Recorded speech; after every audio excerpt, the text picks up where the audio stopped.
Assalamualaikum warahmatullahi wabarakatuh. Kami dari kelompok 2 akan mempresentasikan materi dari mata kuliah teori akuntansi yang diampu oleh Bapak Dr. Pujiono SEAK MSI. Materi yang akan kami presentasikan yaitu berjudul Perumusan Teori Akuntansi Pendekatan Regulatoris.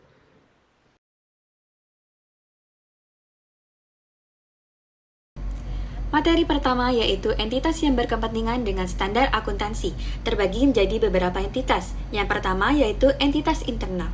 Manajemen perusahaan menggunakan laporan keuangan untuk perencanaan strategis, pengambilan keputusan, dan evaluasi kinerja bisnis.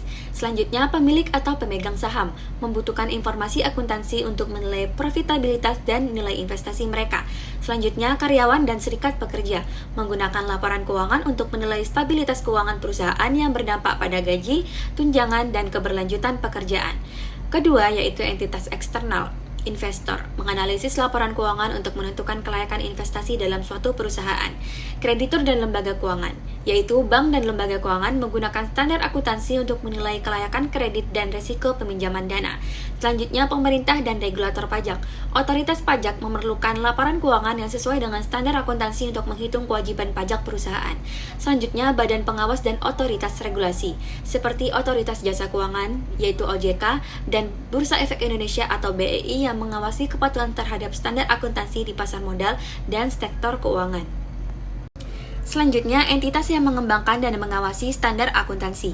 Yang pertama, ada Dewan Standar Akuntansi Keuangan atau DSAK IAI bertanggung jawab atas pengembangan standar akuntansi keuangan atau SAK di Indonesia. Lalu ada International Accounting Standards Board atau IASB yang mengembangkan IFRS atau International Financial Reporting Standards yang digunakan secara global. Selanjutnya ada Financial Accounting Standards Board atau FASB yang menetapkan US GAAP atau Generally Accepted Accounting Principles yang berlaku di Amerika Serikat. Selanjutnya adalah pihak-pihak yang berwenang menetapkan standar dapat bervariasi tergantung pada bidang dan lingkupnya. Berikut beberapa pihak yang biasanya berwenang menetapkan standar. Yang pertama, Organisasi Standarisasi Internasional, misalnya ISO dan IATF. Kemudian yang kedua, Lembaga Standarisasi Nasional, contohnya seperti BSN, Badan Standarisasi Nasional di Indonesia. Yang ketiga, pemerintah dan lembaga regulasi, termasuk kementerian terkait dan badan pengawas seperti BPOM. Yang keempat, asosiasi profesional dan industri, contohnya IEEE untuk standar teknologi dan ASTM untuk material. Yang kelima, ada organisasi non-pemerintah dan LSM, yaitu seperti Fair Trade International untuk perdagangan adil dan FSC untuk kehutanan berkelanjutan. Legitimasi proses penetapan standar. Prognosis pesimistik legitimasi penyusunan standar seringkali dihubungkan dengan kemampuan dalam hal membuat sistem akuntansi yang optimal, yakni sistem di mana keuntungan yang diharapkan memakai strategi optimal sehingga mendapatkan keuntungan yang lebih besar atau paling tidak sama dengan keuntungan yang diperoleh dengan sistem lain. Damski beranggapan bahwa proses penyusunan standar akuntansi harus memuaskan agar dapat disahkan. Tidak akan ada kumpulan standar yang mencari preferensi baru yang berhubungan dengan angan-angan dan keyakinan. Prognosis pesimistik diperluas untuk mengungkapkan bahwa pada akhirnya pemilihan alternatif laporan keuangan harus ada pertukaran keuntungan dengan pihak lain. Bahwa solusi dari alternatif laporan keuangan mewajibkan estimasi kebijakan nilai atau etika yang ditukar dengan kekayaan seseorang dan dalam bentuk dimensi apa serta untuk siapakah itu ditujukan. Prognosis optimistik Cushing memberikan prognosis optimistik tentang banyaknya jumlah tanggung jawab prinsip akuntansi yang optimal dengan syarat asumsi heterogenitas pemakai tidak digunakan. Bromley juga menawarkan prognosis optimistik tentang kemungkinan adanya standar akuntansi yang parsial, yakni standar untuk satu atau lebih masalah akuntansi yang membuatnya terisolasi dari standar atau masalah lain. Chambers mengajukan ilmu yang mengasumsikan adanya norma atau standar yang berlaku di situasi khusus. Proses penyusunan dengan dasar kalkulus konstitusional in Devolution menetapkan legitimasi FASB, kemampuan memberikan perlindungan prosedur yang memadai, kemampuan dalam pembatasan pilihan untuk mendapatkan hasil yang dapat diterima, keseimbangan prosedural yang dan pengendalian hasil yang ditetapkan oleh proses penyusunan standar FASB. Kemampuan FASB dalam memenuhi persyaratan dilihat dari FASB mempunyai wewenang yang cukup dalam memastikan proses substantif dan proses prosedural yang nyata. Selanjutnya mengenai standar akuntansi yang berlebihan. Untuk pengertiannya, standar akuntansi yang berlebihan adalah kondisi di mana aturan akuntansi menjadi terlalu banyak, terlalu detail, atau tidak memiliki pedoman yang jelas, sehingga menyulitkan penerapannya dalam dunia bisnis. Lalu untuk masalah yang sering ditemui adalah yang pertama, terlalu banyak standar. Nah, ini banyaknya aturan membuat akuntan, auditor, dan pengguna laporan keuangan kesulitan memahami serta menerapkan standar yang sesuai. Lalu yang kedua, ini terlalu detail, standar yang sangat rinci, sulit diterapkan terutama bagi usaha kecil yang memiliki keterbatasan sumber daya. Lalu yang ketiga, tidak ada standar yang tegas. Nah, ini kurangnya ketegasan dalam standar membuat perusahaan bingung dalam menentukan metode pelaporan yang benar. Lalu yang keempat, pengungkapan dan pengukuran berlebihan laporan keuangan menjadi terlalu kompleks, sulit dipahami oleh manajemen dan investor, serta membutuhkan waktu dan biaya tinggi dalam penyusunannya.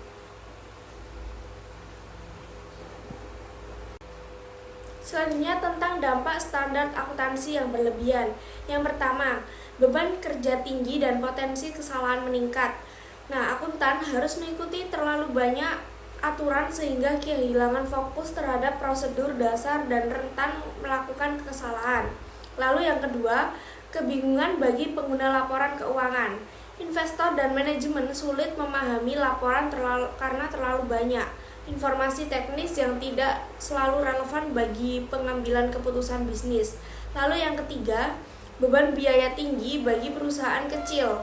Perusahaan kecil harus mengeluarkan biaya lebih besar untuk memenuhi standar yang kompleks, padahal manfaatnya tidak sebanding dengan biaya yang dikeluarkan.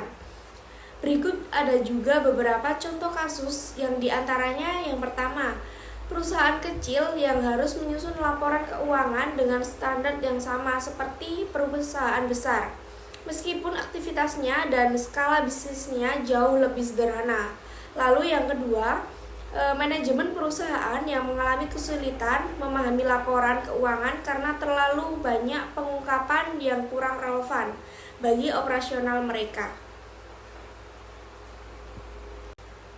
Lalu terdapat solusi untuk mengatasi standar akuntansi yang berlebihan. Pendekatan yang dapat dilakukan yang pertama, memisahkan standar GAAP untuk perusahaan kecil dan non-publik.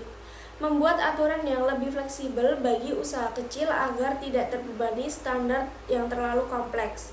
Lalu yang kedua, menyederhanakan standar dan menyediakan alternatif pengukuran, menyediakan metode akuntansi yang lebih mudah diterapkan tanpa mengorbankan transparansi dan akurasi.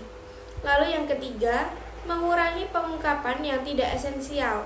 Hanya informasi yang benar-benar relevan dan berdampak pada pengambilan keputusan yang perlu dimasukkan dalam laporan keuangan.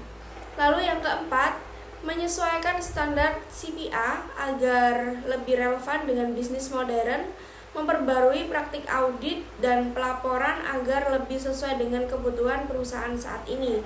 Lalu yang kelima, membuat standar alternatif dalam GAAP berdasarkan jenis perusahaan, mengembangkan standar yang berbeda untuk perusahaan publik dan non-publik, atau berdasarkan ukuran perusahaan dan nilai asetnya.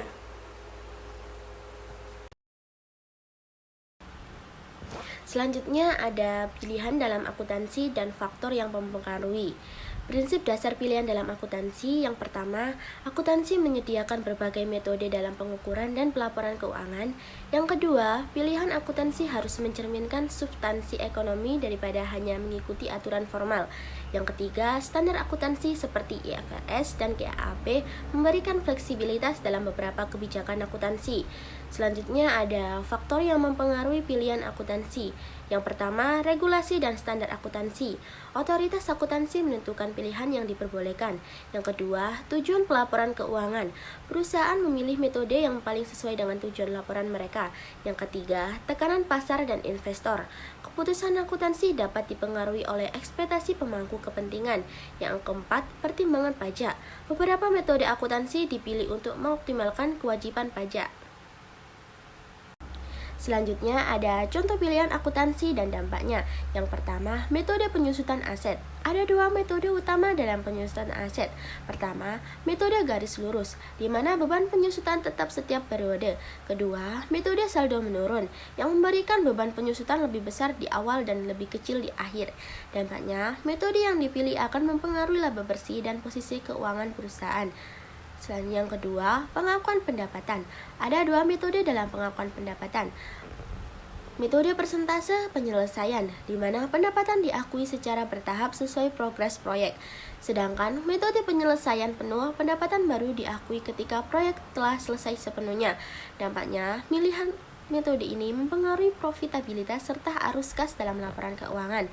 Yang ketiga, penilaian persediaan. FIFO atau first in first out berarti barang yang pertama masuk adalah yang pertama keluar. Yang kedua, LIFO, last in first out berarti barang berakhir masuk yang pertama keluar. Namun metode ini tidak diperbolehkan dalam IFRS. Tampaknya metode yang dipilih akan mempengaruhi harga pokok penjualan laba perusahaan dan pajak yang harus dibayar.